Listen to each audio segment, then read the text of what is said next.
I hadn't gotten stuck on the other side of this epic monster. The stagecoach ticket might be really useful. And we just dug a stagecoach out. I was hoping we would get a free ride out of it. But no such luck with that. We did lower the law level, but whatever. If we could get to the catacombs, but no, whoa. Actually, I'm not sure how you get here. It may be restricted to you can only get to it through the graveyard. I know there are some places that are like that. I'll look to see if that's the case. But that's not going to help us anyway. That's not a town. If we could get to the Holy Order or back to Brudelberg, we'd be able to take the ticket to ride. But right now, I don't see too many options. The hunting lodge, that might help us. That might be a way, but that's just about as far as this is. Remember, you can't travel upriver. For some reason, the boats can't do that. So I think our best route is actually the same as we had. We look at our health situation, and he's not well. He's not well. So I think we're going to cautiously rest another turn, because I don't see any real advantage to being in the fishmonger camp. It's a little safer than where we are. I'm just scared of moving without resting. At least if we rest, maybe we'll get hit by more monsters, but we'll probably be able to deal with them. So I don't like the idea of moving without resting. So let's do the recover action on this one. His special ability with meditation, he could use magic for recovery, so he got all his hits back. We're all healthy. All we got is a danger card to draw. Broken fishing nets, missing children, and strange webbed prints in the mud panic the remote community at Gutfish Ford. So,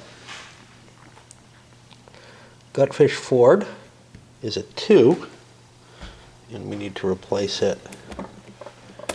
It's just gone downhill a little bit, which is important because that's one of the places eventually we'd be able to build a base. Yeah, jumping ahead. We get a 3 here, which means we're in trouble. It's got a law marker, but there's no law here. If there had been a law, we'd compare it to that and avoid... oh wait, there is a law in the fields. Excellent. So yes, we're safe, actually. And we didn't particularly want to fight anything.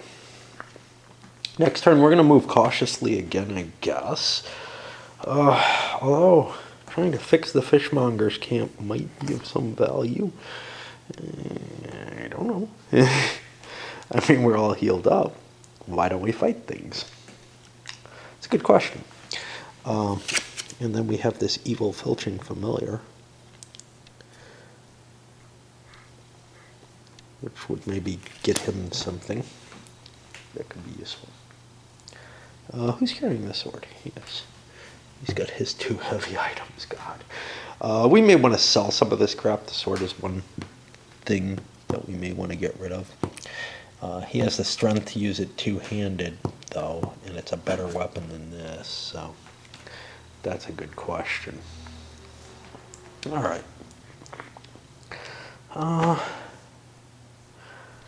Let us cautiously move to the fishmonger's camp, and there's nothing we can do beyond that at this point.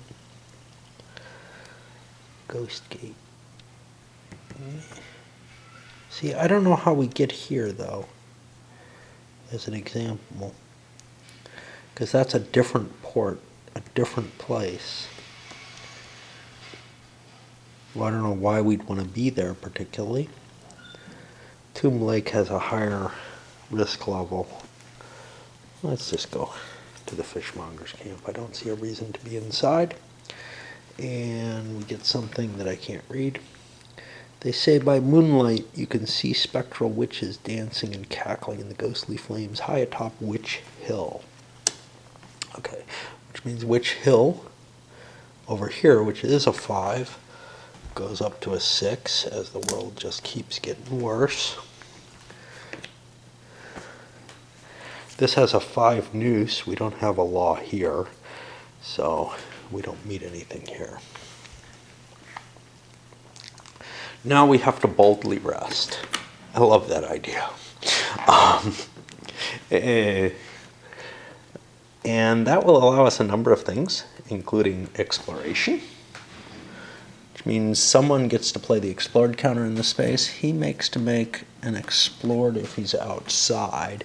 This has an inside marker, so he doesn't really get a bonus there. So we're looking at an 8 exploration. Sounds okay. We succeed. We get one of them explored markers. Crap. One thing is, as the campaign goes on and you know more and more of the world, well, there's a lot of these damn markers that are going to be on the board. Okay. That gives us a bonus if we trade, but we can't. We could improve it. Or no, we could improve ourselves. We can invest here. If we wanted to spend 20 bucks, we could reduce the risk level here. That seems a little extreme. If I was changing it from an orange one to a green one, yeah, I might meet a monster and be able to do that, but it's too late. By that point, we wouldn't be able to trade then. So I'm going to hold off on spending my money on that. But let's see, did we want to improve? He might have wanted, this could have been done earlier. These two guys both have enough XP they could improve. So I'm going to look and think if they want to do it. So his, for example, he has 6 XP to get that higher level provoke, and he wants that. This allows him to put it on any monster on the space. It doesn't have to be, well, he has none. And we felt that that was a weakness to have that. Okay. He gets a luck for mastery level. This is a shitty one at 6. Shockwave at 10.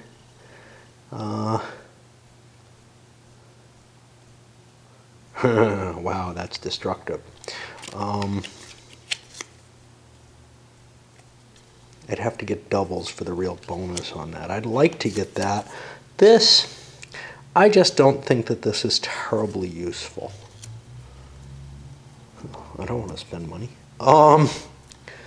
And we've rested. I get to get rid of these detained markers. They went away. That's why we had to rest there. We couldn't actually move. So that's fine.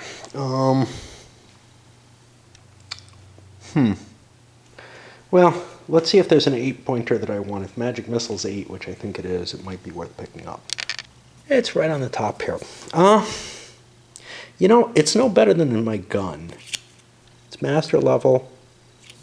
Piercing damage, that's kind of cool. Yeah, I'm going to hold on to this and try to get Shockwave up. Although getting a point of luck might be useful.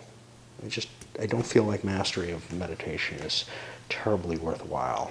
And expending those points to get luck doesn't seem all that valuable. So let's keep looking.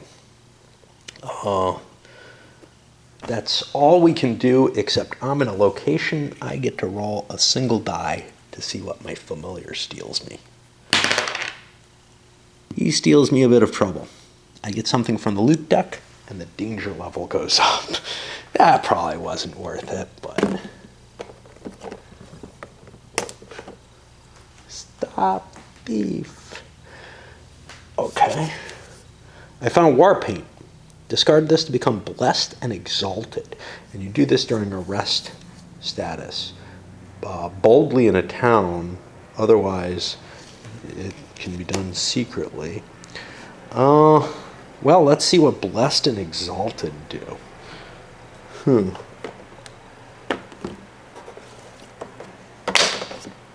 Exalted is +1 magic.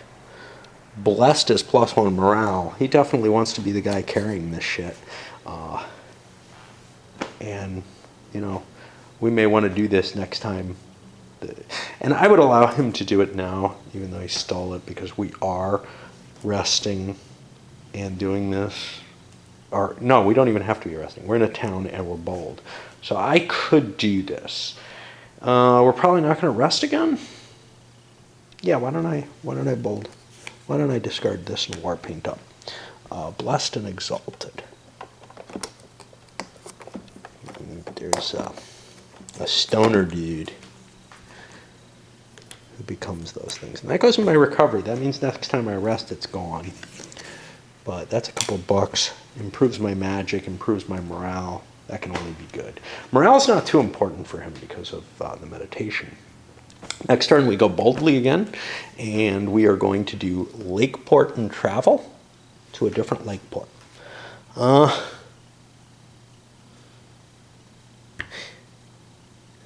I guess we go to Dusk Falls here, an outside location. There's nothing exciting we can do there, so we draw. And what do we get? Fiends crawl forth from the unknown depths of the vast hellish chasm spanned by the ghoulish skull bridge. That's going to be red. It's over here. That goes up to 5. The world just keeps getting more and more dangerous. We haven't seen how this danger affects us, like directly in the play. I've explained it, but this has a risk of 4. We're on Tomb Lake. No. What are we in? Are we in the Rotting Swamp? See, this is what's hard. I think we're in Tomb Lake, which is different from the Rotting Swamp. The Rotting Swamp has these blops on it. So yeah, we're in Tomb Lake, which is a 3. So this doesn't affect us. And we toss it away. This is a trail. We can't run along a trail.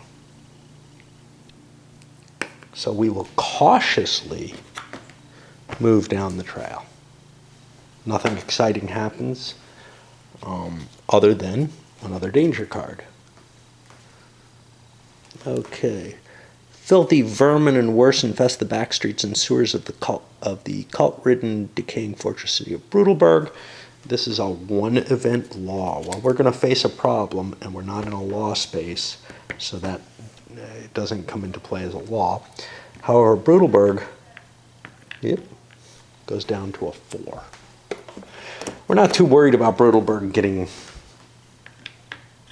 turned into something that's going to trigger events. So I don't really mind that going down a little bit. That doesn't hurt us much, but we are going to face this because we're in, looks like we're still surrounded by the lake, so we're in a 3 area. So we're going to get 4, but these are, and there's no encounter this time.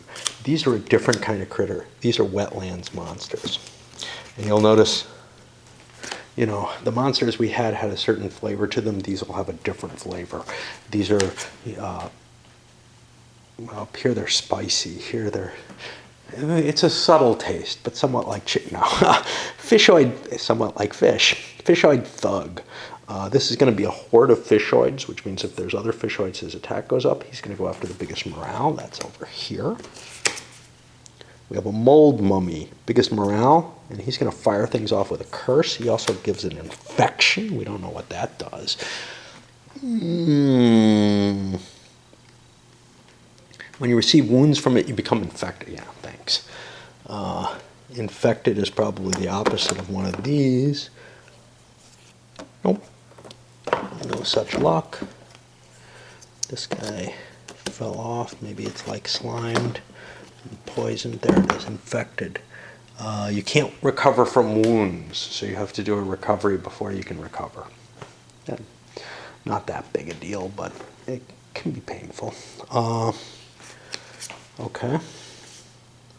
We got a bog shadow. It's a filth fungus. It has ambush. It'll go to the person with the highest agility. That's over here. I think agility would be the discriminant as to who moves first, but not necessarily. And a fishoid warlock. This goes to the lowest magic. I think that's between these two. Well, there's a reason I'm the warrior, right? Unfortunately, he does not like curses. That can become suppressed. And we have an ambush. And that's it. Okay, ambush is the first one. Everybody makes a perception check, and maybe people are stunned, and then I'll take care of the curses too. Warrior got kind of lucky. Neither of the curses affect him. He rolled really well on both. And in fact, his stunning from the ambush is the only thing that took place at all. I gotta worry about explode though. That when this monster is destroyed, it inflicts a piercing damage on each adventurer and each monster on its space, which it's kind of interesting. We want to kill him first, really, because then he'll do some damage to these others. Let's look at our perceptions. Everybody's equal except for him. He goes last. So, what do we want to do? I got my gun. We got any armor here? This has an armor of 1. It's got summon. It's pretty important to kill. So I think we should use one of our armor-piercing weapons against this. Which one?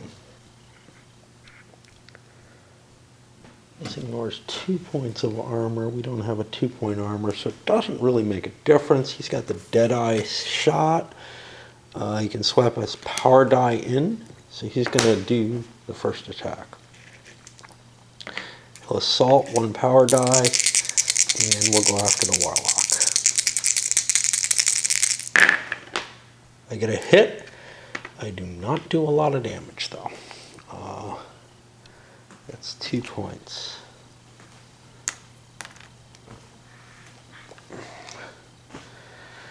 I'd like to kill this thing, but that's not going to be terribly easy.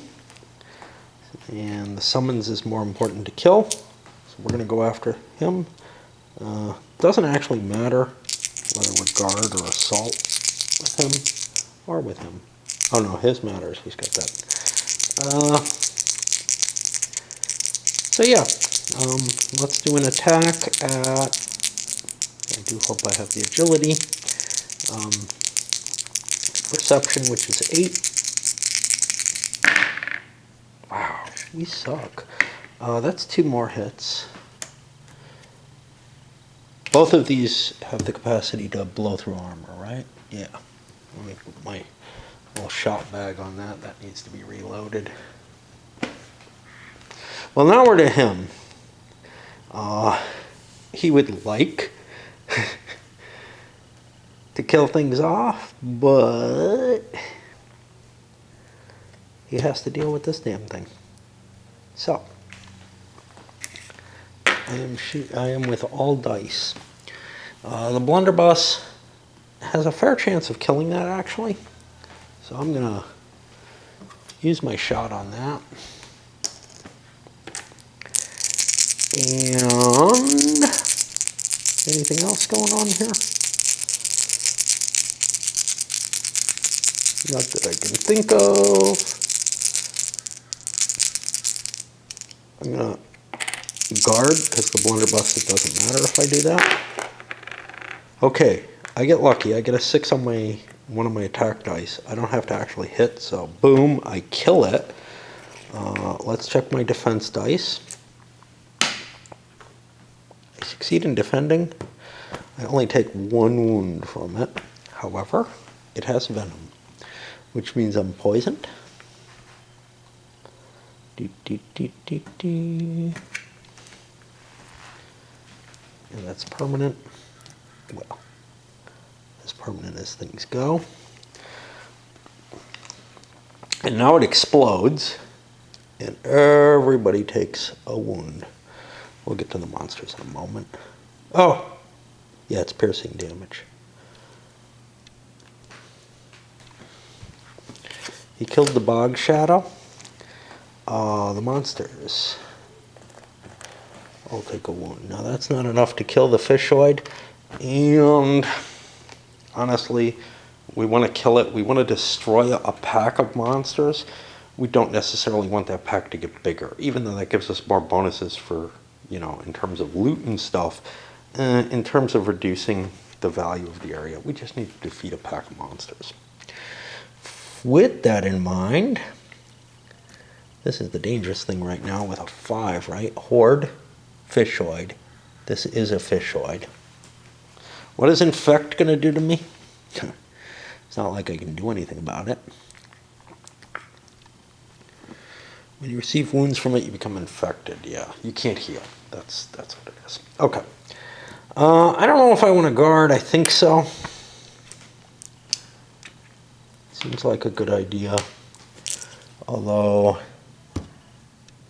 we get extra power dice, but we're going to try to kill the summoner. And I think this is not a bad time to whack him. We do not get power dice. All the more reason. We hit and do 5. That's fine. We defend for 3. Okay, the hit for 5 kills the thing that must be killed. The defend of 3, this was doing 5, so I take 2. My armor prevents that. Right? Yeah. And this also was doing 4. The armor prevents that. Oh, I wanted to provoke this first because that gives me a point of luck. This guy's a luck generator. Yeah. In addition to being a pretty good warrior. That is, to me, something very important in the game, is get your luck up to prevent those things from being a problem. And that kind of restricts the characters you want. You want to have ones that can get good luck. He's probably the best luck generator I think I've seen with provoke at master level. With it not, he wasn't working as well as I wanted. We go to the next round, and we'll continue. I'm expecting to kill these without too much difficulty. Got a couple items. First of all, he got Silver Shot, which ranged attacks with the attached item inflict +1 damage on undead and lycanthropes, and ignore endless and ghostly.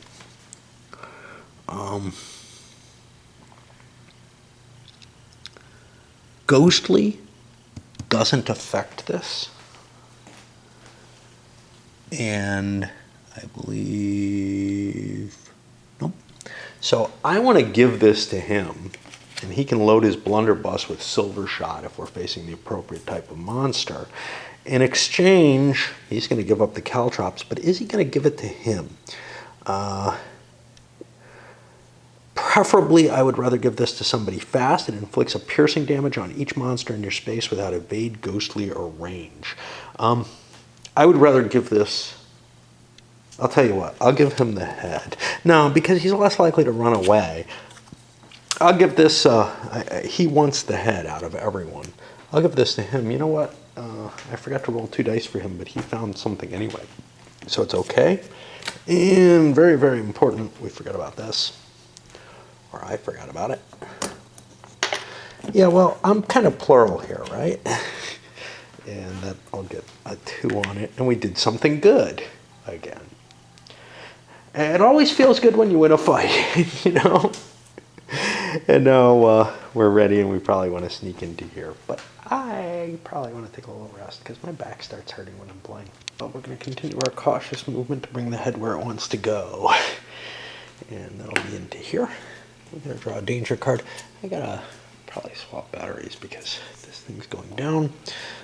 Carrion feeding vermin and depraved lunatic cults infest the graveyard. Uh-oh. All right. That just caused a problem. If we spend 4 luck, we can prevent that problem from exhibiting itself. We want to do that. This guy's good at generating luck. He certainly will spend 1. 2. 3. Looting's pretty easy. We're going to spend the 4th one there, and we prevent that from happening. This can only happen in the campaign game. If you're playing just the scenario, you would have to take the effect of it, and it would cause bad stuff to happen. Lots of bad stuff. A hand would show up in the graveyard. I think a Doom card gets drawn. A little blue thing shows up here. It's kind of a shame that the Doom cards are going to be very hard to bring in because they're not going to come in until we run out of luck. We're not going to let this happen. This is a terrible event, right? The other side of it is it's a 6, which is not going to catch us here, and the law is not in play. So I'm going to swap batteries, and we'll continue our slow walk up to bring the head where it wants to go. Read this one. Pilgrims have been vanishing, and the dead go missing from the vast crypts beneath the Holy Ardor. That I've dropped down to a 2. It's a 3 outside. We're in a 4. That's going to affect us. We're in the swamp again. It has an event card. So, whoops. Put these under the wrong thing. I hope the last one didn't have an event because I can't see it. So we draw an encounter. So resolve immediately. Derelict boat. A single unattended rowboat sits just off the shore. We can search it or ignore it. Well, I'm interested. Let's look. I'm always interested in things. Search, roll a d6. If you ignore it, nothing happens. Okay. 3. The rotting wooden planks of the boat give way beneath your feet. Each adventurer must make an agility test. If you fail, you become stunned for a round. And then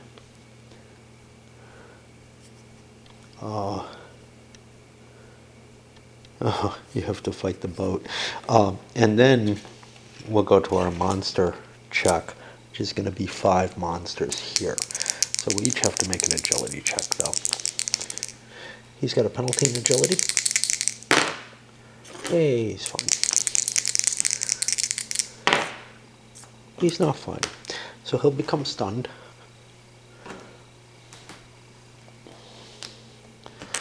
Might get ambushed anyway, you know.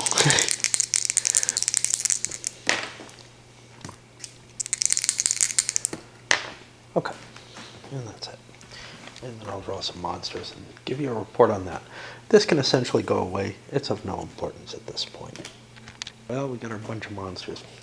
We got an ambush check here.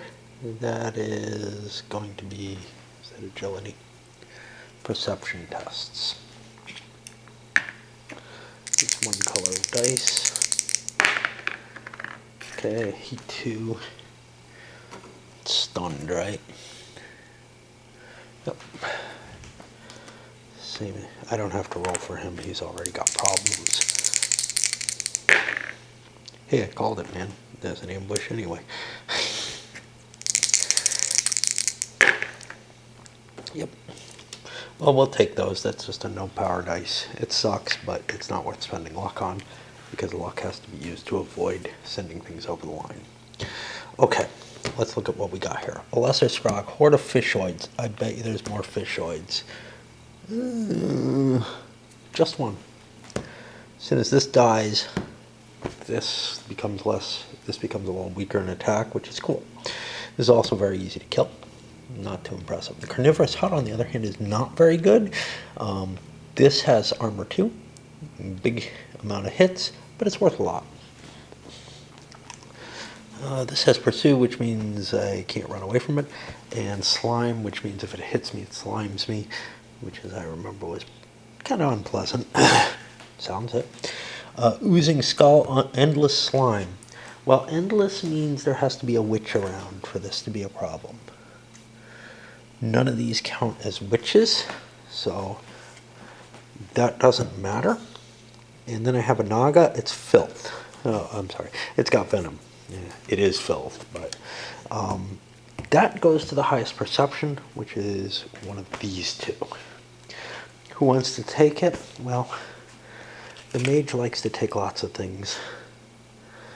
So I think he will take it. Although I'm not exactly sure which one makes the most sense.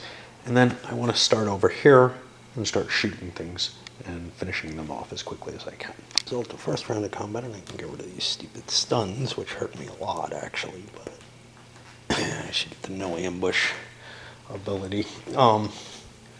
He took some damage from the hut, but killed the scrog. He killed off the hunter.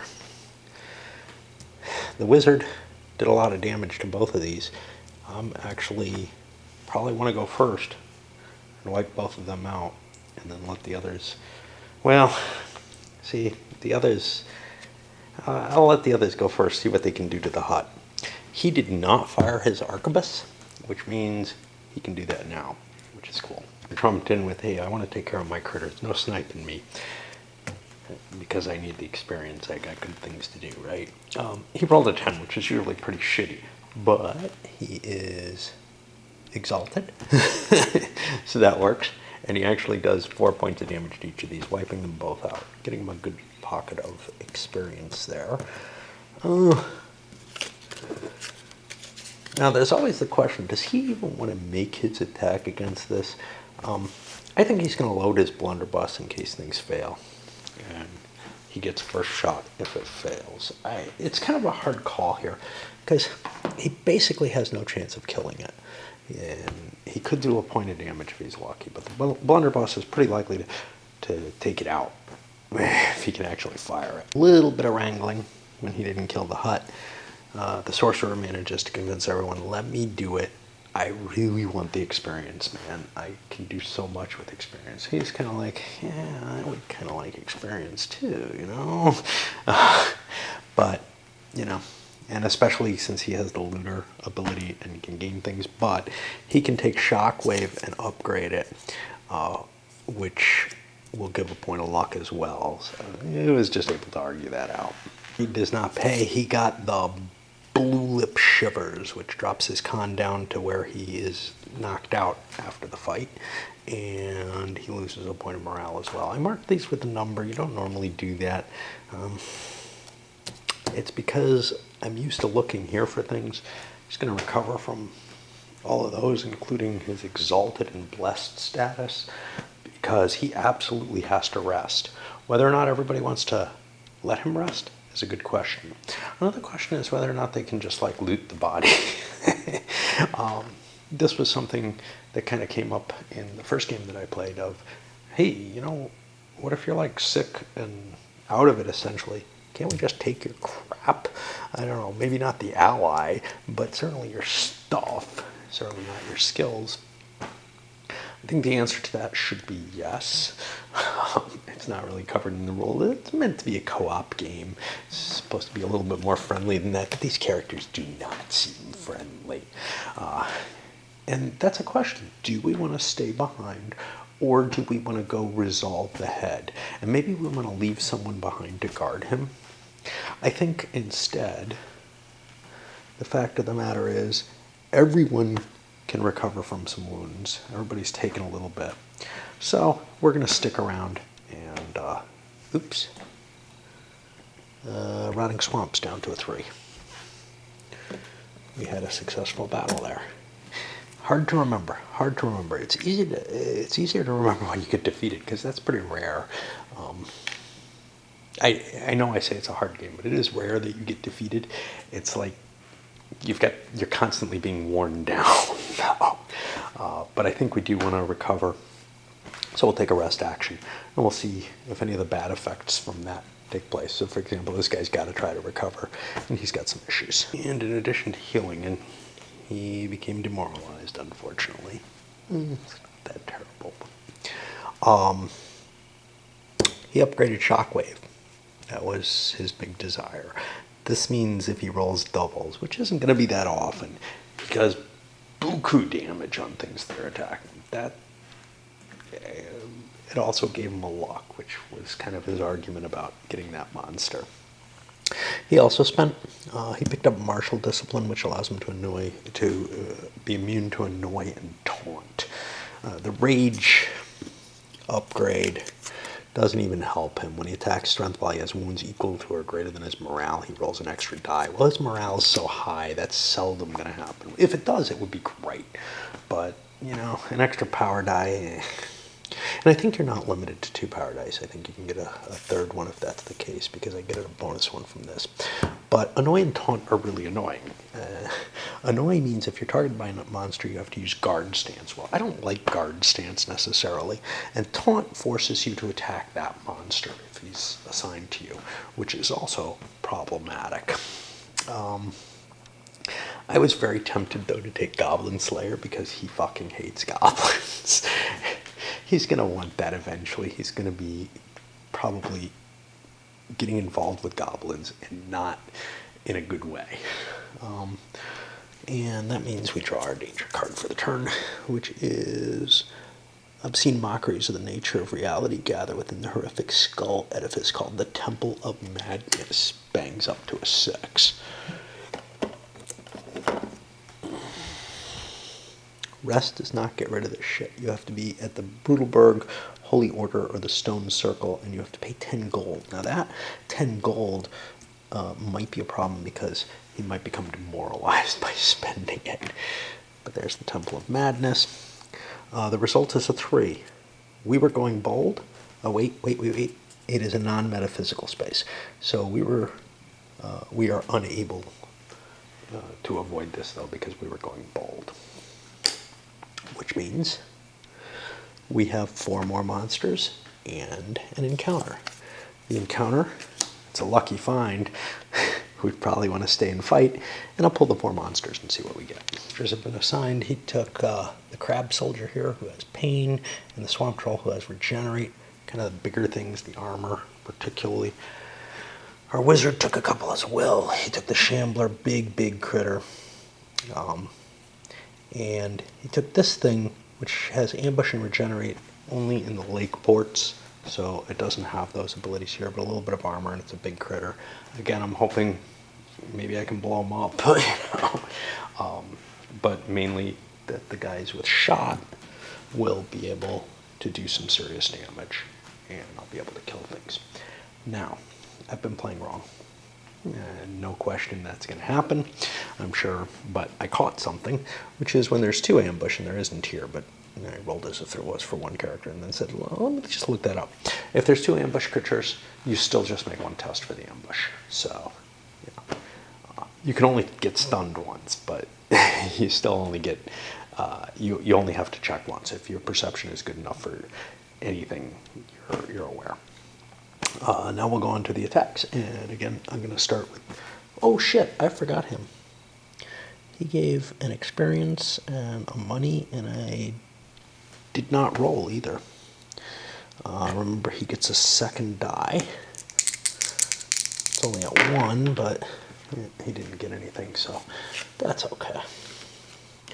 But he could have bought an ability for 6, so I'm going to look to see if there was a 6-point ability he wanted. But he beat up on the nasty shambler, and the warlock was able, or the wizard was able to blow it away and do 3 damage to the lake lurker, which other people are going to be able to poach that kill if they so desire. I'm not sure he really wants that. Maybe he wants them to focus over on what he's got, because it's kind of painful. He had to actually blow a luck. He failed his initial defense roll, which is of course problematic. These guys lose their stuns. And he kept his arquebus, so he can try to blast into that. This troll regenerates a point of damage, though. We didn't get very far. He reloaded. That's a plus. He missed. He did some damage, but didn't finish anything off. He managed to avoid damage, but the troll continues to regenerate. Because the crab soldier's so tough, he reloaded his arquebus instead of doing something else. He fired off his blunderbuss. That didn't do much. It did 1 point of damage to the troll.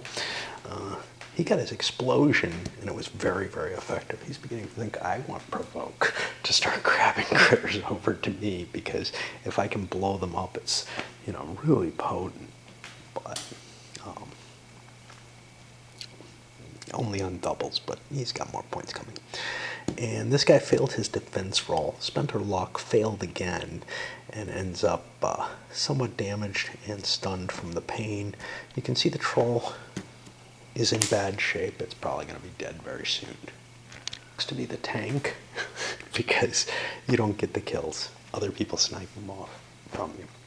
So what did we have? He killed the crab in 1 shot. That could have given him a luck, but unlike the guys who are really good at getting luck, he has to pass a morale check to make it. He didn't get it. Would have been nice. Over here, he was like, oh, I'll try to snipe the troll. He failed. Okay, great. And then the sorcerer did snipe the troll with his pistol, and is going to get a horde of points here. in an automatic loot draw. Items, cards, whatever, have different colors in them. So for example, this has yellow values. I can't see any indication that that means anything. I was thinking maybe it's epic or something like that. I don't know. It's not clear. Maybe I'm missing something. Certainly the epic monsters, they have this little symbol on them. So I don't think that applies. Let's see. He's stunned. That goes away. And now we got our draw. It's the scratch pipe, a little drug pipe. It helps with scratch or void powder. You get to use it twice, basically. Lucky find. You trip on an old wooden chest, half submerged in the mud. Inspecting it, you find a sickle carved into the chest lid. Special symbol from the language of the bog people, meaning forbidden. In luck order, each player may choose to search the chest or ignore it. Now, he may want, it says search, not loot. Okay. In luck order, who has the most luck?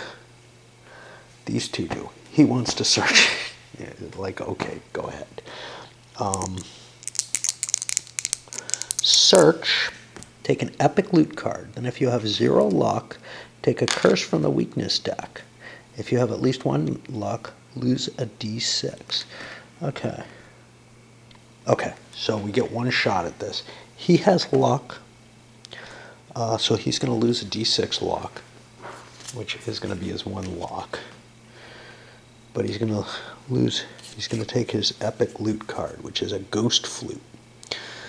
Combat action, each undead in your space with remaining hit points equal to or less than a magic test or morale test becomes dazed. You need magic of 7 or morale of 8. This is maybe not the best person to be holding this. I want to give it either to him or him. And I don't know which.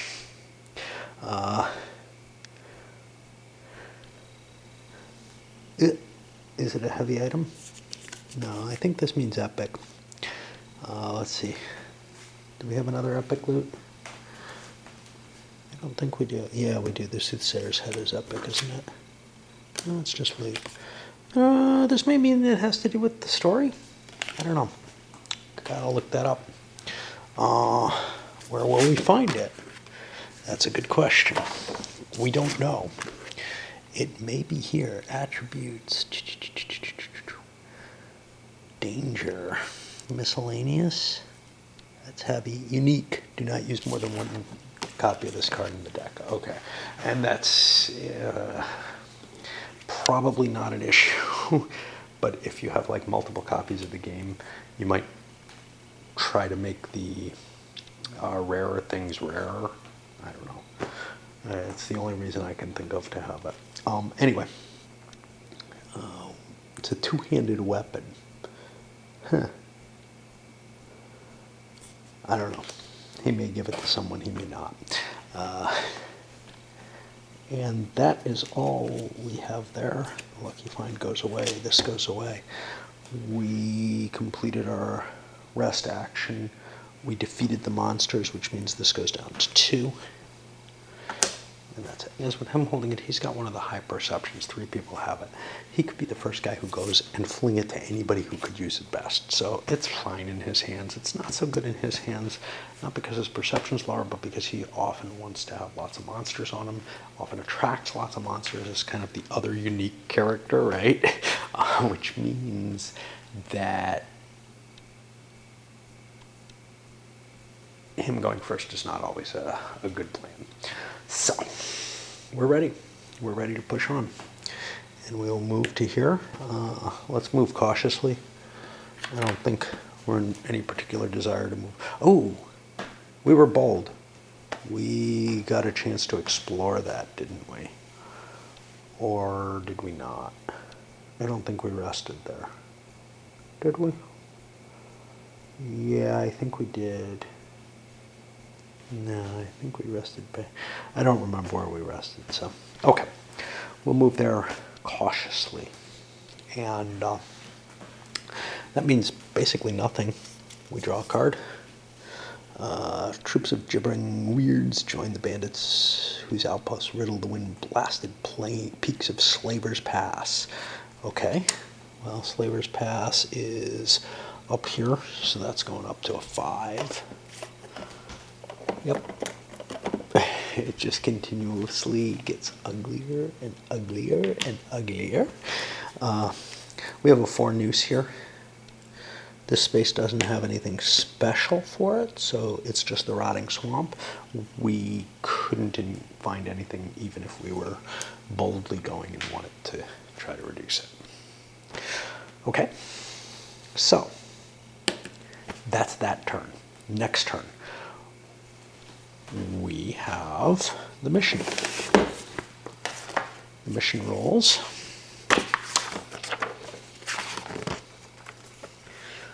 Are when you successfully find the mission, you take it.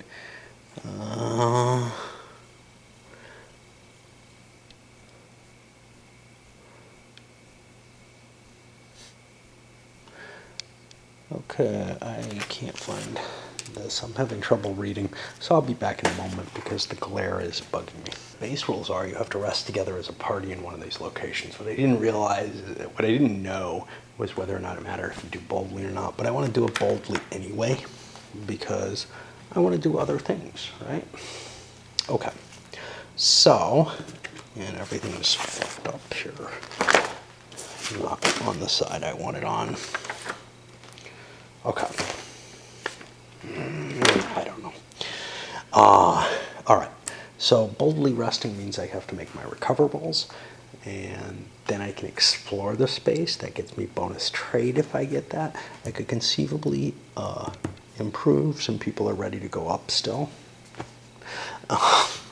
Sneaker of victory points, of the experience points, but he does have the most powerful abilities, so it makes sense as a party to give him the kills. And the problem is, as he starts to get better and better, he starts to kill more and more things. So, I don't know.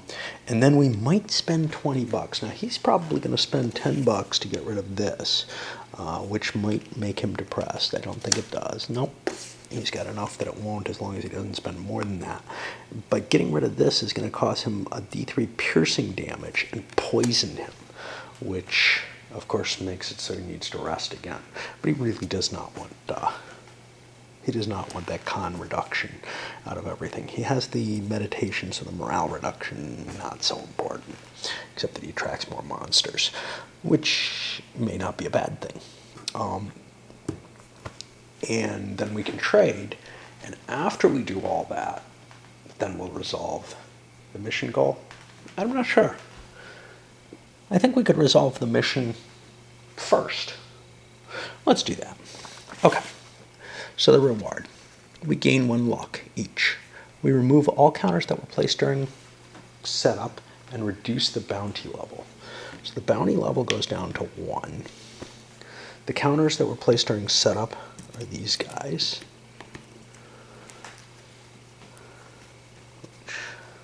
Over here. Everybody gets a luck. Super cool. Luck is important. Very important. Okay.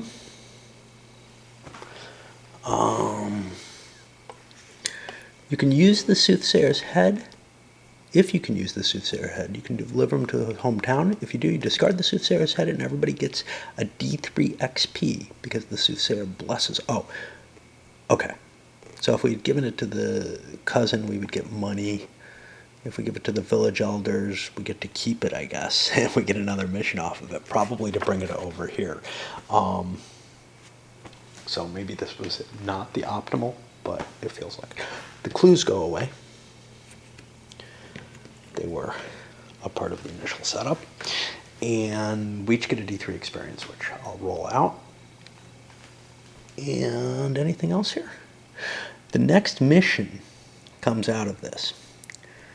The soothsayer thanks you for your efforts and whispers secrets about a wonderful palace hidden deep in the mountains in the mouth. Do you dare follow the dubious directions of this delirious dead man? Continue on visions of the peak, or choose to ignore the rotting fool and establish a base? I'm going to go for the visions in the peak adventure, which is going to send me out this way, actually.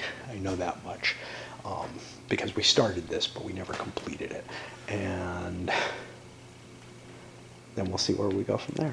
I mean, the rest action, everyone actually got 3 experience points. Wow, super lucky there. I mean, really. I think 1 in 12 chance or something like that. Let's see. 1/3 times 1, no, worse than that. 1/3 times 1/3 times 1/3 times 1/3. Yeah, that's not good. 1 in 81, something like that. And no, I rolled a different die for each character, actually. I just took a fistful of dice and flipped them all out. Okay, so we don't have to do these in order. I haven't done the recover and the explore and the improve. All of that's going to be involved in it. And then we have to make the decision on trading and such. I might have wanted to held off for the higher Deadeye shot advantage on this guy, but this is pretty cool. Oh, this is just melee attacks. You know what? He does have melee with this and with this. But I think I want to hold off for this. I'm going to hold on to these points for the foe killer one. Or for the higher Deadeye shot. That's really a bonus value for somebody armed with a gun. The only problem is I'm not always armed with a gun. But on 6s, I do piercing damage. You know, I'm already blowing away. Yeah, I'm gonna actually take the foe killer ability because I'm finding myself having to do melee often enough because of the reload cost. This guy took 6 cents. He had a bunch of iffy choices. In this particular case, he's immune to ambush, and other party members get +1 to their perception from that. So that's pretty cool.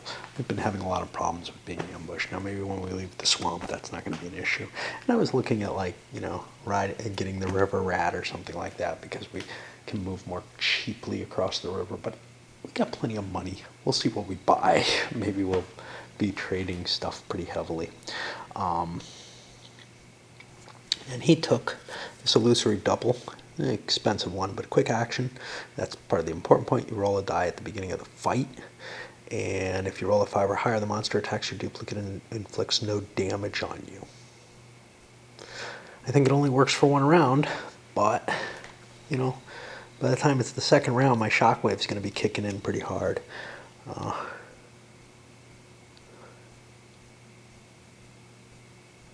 And this one has a much greater chance. If I'm going to be taking a bunch of monsters in, which I seem to be doing, that seems like a pretty good idea. Is just reduce the risk of the high damage effects. Did I really not improve? I don't think I made my wound checks on people because they look pretty injured. So I think I forgot that. Let's do that real quick. He, I think, can use his morale. He should be fine either way. He can use his magic, which is fine. He bought off that horrible thing. Oh, but he did take 3 piercing damage before. Now, he was allowed to buy that off, I believe. And yes, the head comes back. You may pay to discard this. Yeah, he didn't have to be resting or anything specific, so he can do it before he does the rest. And I think he had enough coming back to him that he's fine, so we're all good. We spent the points on the experience.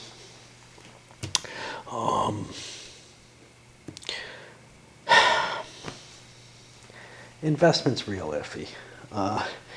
20 bucks. I don't think I want to spend that much money. I don't have a real goal to getting this number up. If this was my base or something, yeah, it matters then, but that's a different scenario. So I'm going to ignore doing that, even though it does give us some advantage for other things. We're going to trade. We draw a number of cards from the loot deck equal to the town level in the space, plus 1, because we searched the space. A wizard's pipe. When you use herb of any kind, you can wait. Well, that doesn't sound too exciting. A witch brand. Make an agility test.